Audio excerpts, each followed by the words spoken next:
নমস্কাৰ কলিতা টেকনিকেলৰ অন্য এটা ভিডিঅ'লৈ আপোনালোকক স্বাগতম জনাইছোঁ। আজি মই যিসকল ষ্টুডেণ্টে ডিব্ৰুগড় ইউনিভাৰ্চিটিৰ অধীনত অধ্যয়ন কৰি আছে, যিসকল ষ্টুডেণ্টে BA B.Sc B.Comত পঢ়ি আছে, যিসকলৰ ষ্টুডেণ্টে 2nd, 4th, 6th ছেমিষ্টাৰত আছে, সেইসকল ষ্টুডেণ্টৰ ফৰ্ম ফিলাপ চলি আছে। মই এই ভিডিঅ'টোৰ যোগেদি ফৰ্ম ফিলাপ কেনেকৈ কৰিব পাৰি তাক দেখাবলৈ চেষ্টা কৰিম। আহকচোন ভিডিঅ'টো আৰম্ভ কৰোঁ। ইয়াৰ কাৰণে ফাৰ্ষ্ট আপোনালোকে গুগলত গৈ dibrugarh.in লিখি আপুনি এণ্টাৰ মাৰিব লাগিব। এণ্টাৰ মৰাৰ লগে লগে নেক্সট পেজটো অ'পেন হ'ব। তাৰপিছত click here for exam form সেই লিংকটোত ক্লিক কৰিব লাগিব। ইয়াৰ পাছত আপোনালোকে নেক্সট আই কনফাৰ্ম বুটামটোত ক্লিক কৰিব লাগিব। তাৰপিছত এক্সাম ফৰ্ম লগইন বুটামটোত ক্লিক কৰিব লাগিব। তাৰপিছত আপোনাৰ এক্সাম লগইনৰ পেজটো অ'পেন হ'ব। ইয়াত আপোনাৰ একাডেমিক ইয়াৰটো চিলেক্ট কৰিব লাগিব। একাডেমিক ইয়াৰটো চিলেক্ট কৰাৰ পাছত নেক্সট আপোনাৰ কোন ছেমিষ্টাৰ হয় সেই ছেমিষ্টাৰটো আপুনি ইয়াত চিলেক্ট কৰি ল'ব লাগিব। আপুনি কোন ছেমিষ্টাৰত পঢ়ি আছে সেইটো চিলেক্ট কৰি লোৱাৰ পাছত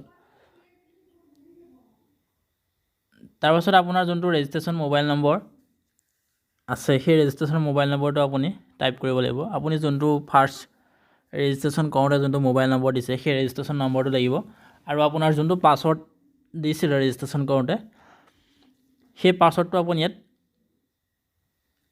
এণ্টাৰ কৰিব লাগিব। তাৰপাছত লগইন বুটামটোত ক্লিক কৰিব লাগিব।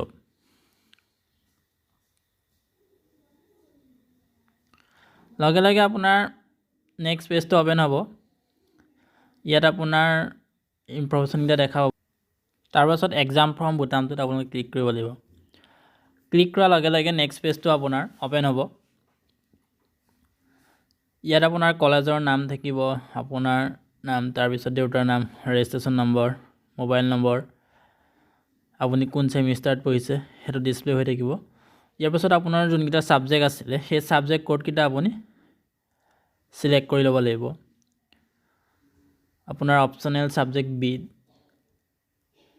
ইয়াৰ ছাবজেক্টটো আপুনি চিলেক্ট কৰিব লাগিব।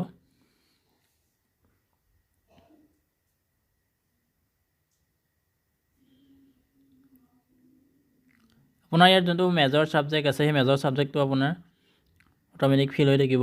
আপোনাৰ যোনটো অপশ্যনেল ছাবজেক্ট আছিলে সেই অপশ্যনেল ছাবজেক্টকেইটা আপুনি ইয়াত চিলেক্ট কৰি ল'ব লাগিব।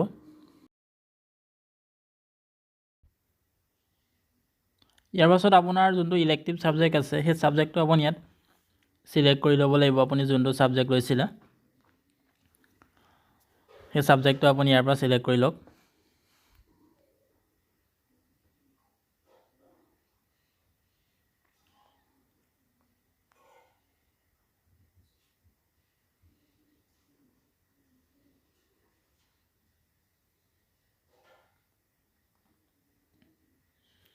ছাবজেক্টটো চিলেক্ট কৰাৰ পাছত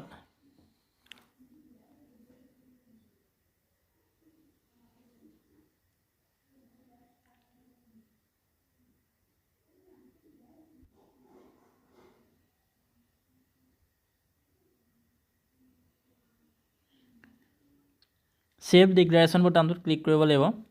তাৰপাছত ছেভ বুটামটোত আপুনি ক্লিক কৰিব লাগিব। লগে লগে আপোনাৰ ফৰ্মখন ছাবমিট হ'ব। তাৰপিছত অ'কে বুটামটোত ক্লিক কৰিব লাগিব।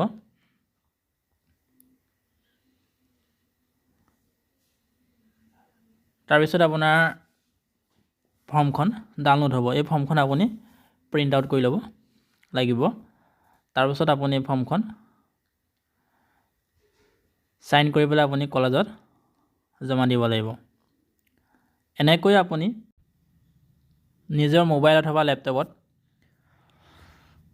এক্সাম ফৰ্ম ফিলাপটো কৰি ল'ব পাৰিব। আজিৰ ভিডিঅ'টো ইমানেই আছিলে। ভিডিঅ'টো চাই যদি ভাল লাগিলে তেতিয়াহ'লে ভিডিঅ'টো এটা লাইক কৰি দিব আৰু লগতে শ্বেয়াৰ কৰি দিব। আৰু আপুনি যদি মোৰ চেনেলটোলৈ প্ৰথম আহিছে তেতিয়াহ'লে মোৰ চেনেলটো এবাৰ ছাবস্ক্ৰাইব কৰি দিব। ধন্যবাদ।